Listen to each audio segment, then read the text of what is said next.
Hey my beauties! I'm Regine and welcome to my beauty vlog!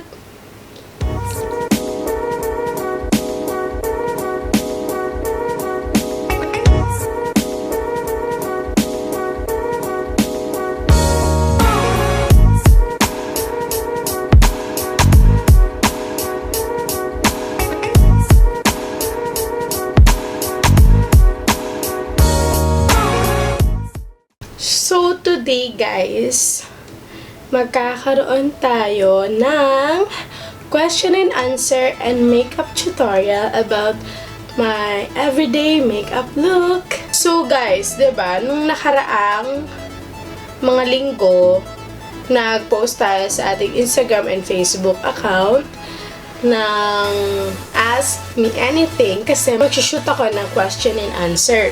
So, eto na yon. So, while I'm answering those questions, I'll be doing my everyday makeup look din para sa inyo. So, yeah. Stay tuned and keep on watching. Siguro, sa lahat ng mga nagtanong, I'll be choosing siguro 5 questions. At the end, I'll show you my final look. So, kaya ako may hairpin dito kasi meron ako mga BB hair. Alam mo, thankful na lang ako sa Instagram kasi meron silang archive. Doon, mababalikan mo yung mga dati mong stories. Save. So, mababalikan ko yung mga questions. So, yeah. So, we have 1, 2, so, mamili lang tayo ng 5 nating sasagutan na question. So, let's start! Primer muna tayo.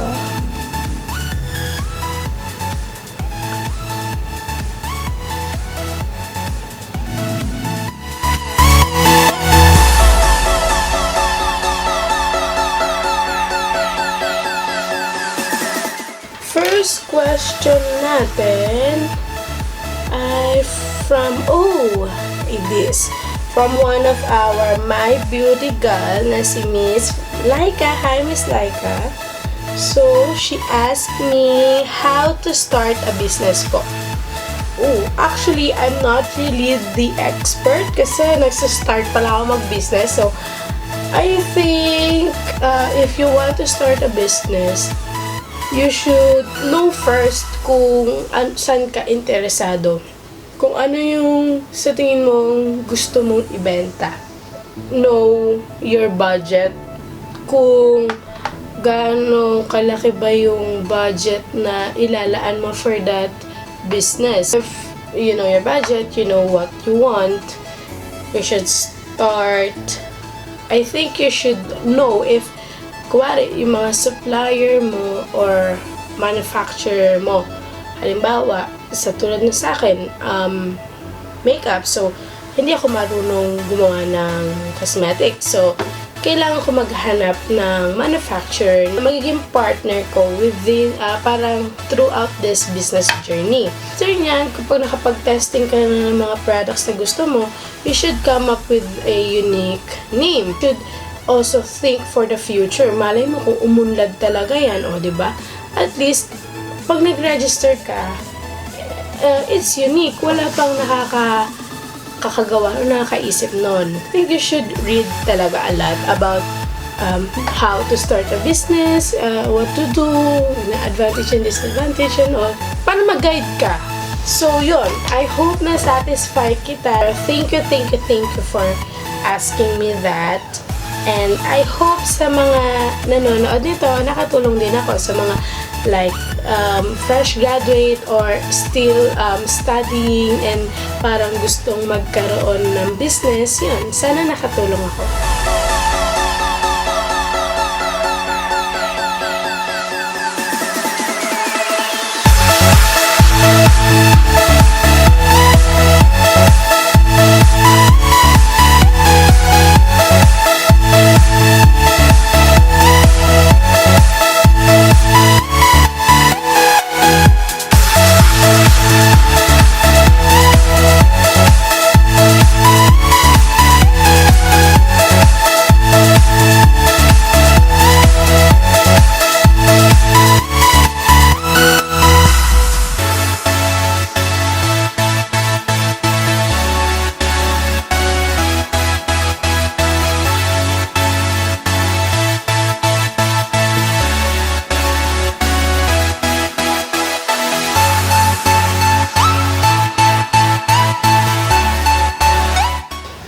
Sorry po kay pagkakating chair.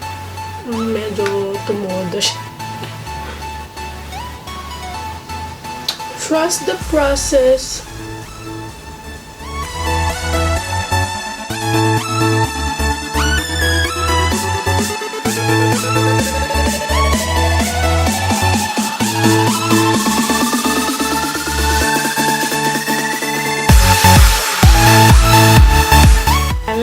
Mag-start sa ating second question from Cristela Polinar. So, hi Cristela.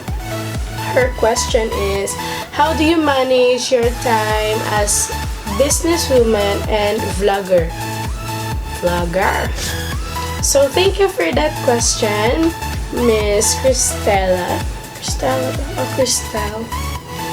Ang aking life ay aking week mostly ay umiikot lang sa business and vlog.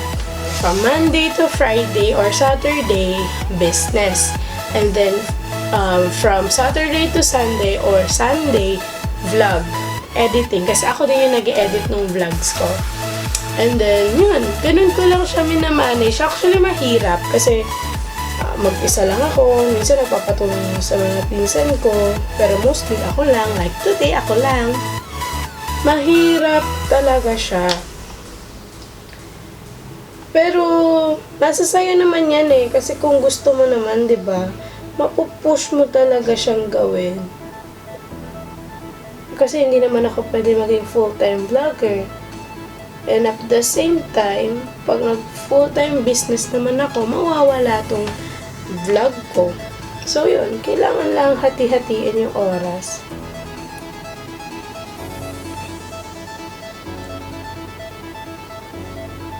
Basta, ang kilang doon, wag mo hahayaan na may makalimutan ka or wag mo hahayaang wala kang ginagawa.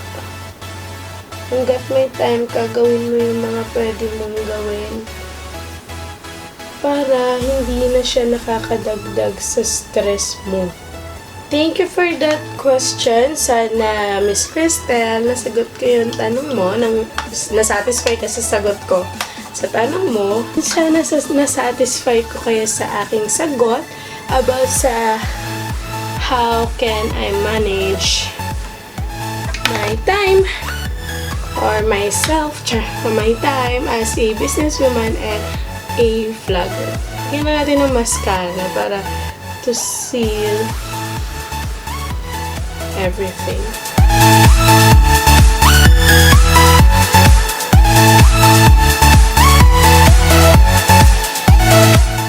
So, next naman natin, guys, ay tatanggalin lang natin yung mga powder.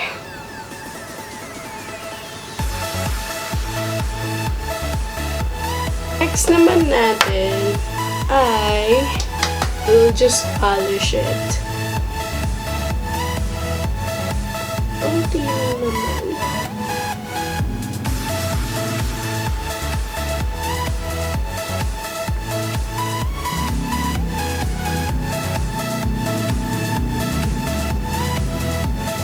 We will now do our eyeshadow. Dahil everyday look lang to, our goal is to have that less eyeshadow and almost natural looking face. Kasi syempre, ang pangit naman ko everyday makakatakot ka, diba? Or everyday birthday mo, diba? See? Oh my God! Super pigmented. We are doing our eyeshadow. Let's proceed to our third question, and it's from Jasmine Batara, which is one of my best friends. So, hi Jasmine. Question niya ay, how do you handle stress or conflicts or problem, kung ano man ang tamang term doon. So, I think when it comes to business or for myself or for everyday life, pero para sa akin, ang magandang gawin is to calm, to think. Mas sayang kasi yung oras kapag masyado mong dinamdam lahat. Hindi mo kailangan magtagal doon. You should always look forward or move forward. Nasa sa'yo naman yan kung paano mo talaga i-handle yung stress. Dapat ikaw ang mag-handle sa stress, hindi yung ikaw ang i-handle yung stress. Thank you, Jasmine, for asking that. And sana may nakatulong ako sa'yo. Or nakatulong ako sa mga nasa stress ngayon at the moment, na lalo na ako ngayon, na dapat everyday look lang, pero parang everyday birthday. Sure. I think that's it. Gusto kong blush for everyday is parang old rose, or parang old rose na yung may pagka-peachy. Binibigyan ka niya ng natural blush. And then, maglalagay tayo ng highlighter.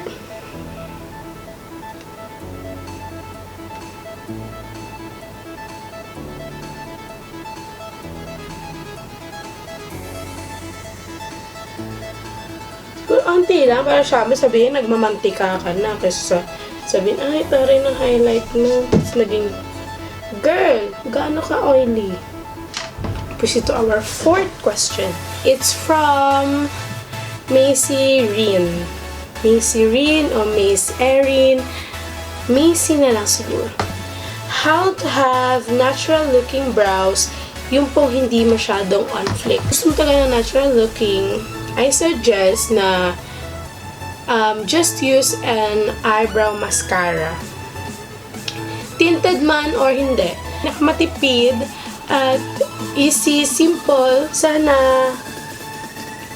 na-satisfy ka sa aking suggestion or advice to have a natural looking eyebrows using eyebrow mascaras.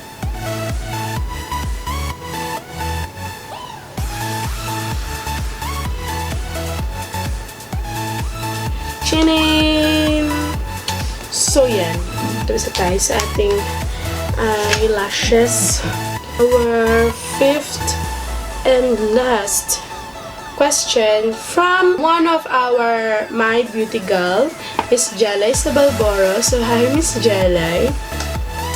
Ang question niya sa atin, guys, ay what are your goals before the year ends? Thank you for that question, Miss Jelay. Guru, I think 3 goals before this year ends. So, first is sa business ko to have at least 2 collections before mag-end yung year. So, I have my first collection, which is Fluorescence collection, and then after that, wish ko lang na sana makapag-produce din ako ng second collection pa. Next, also for my business, and sana before mag-end yung year, kahit pa paano, nakikilala na yung business ko or my brand, which is My Beauty Cosmetics. My third one is sana before this year ends, ma-produce namin yung gusto ng papa ko na business. So, yeah. That's my 3 goals. So, thank you, Miss Jelay, for that question. We will now put our My Beauty product to finish this look. For today's look, I'll be using My Beauty Velvety V01.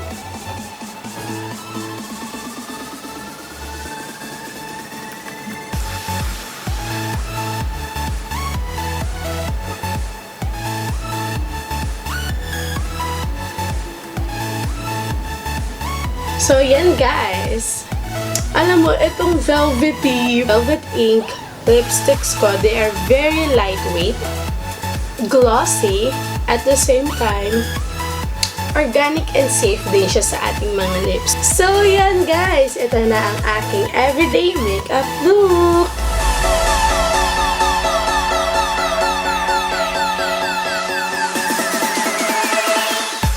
Thank you for watching. Thank you sa mga nagtanong. These 5 beautiful ladies. Without you, there's no Q&A vlog today. So, yan. So, I hope you subscribe to this video. Give it a thumbs up. Share it in your social media accounts. And keep on subscribing to my channel. So, yeah. Thank you! Bye!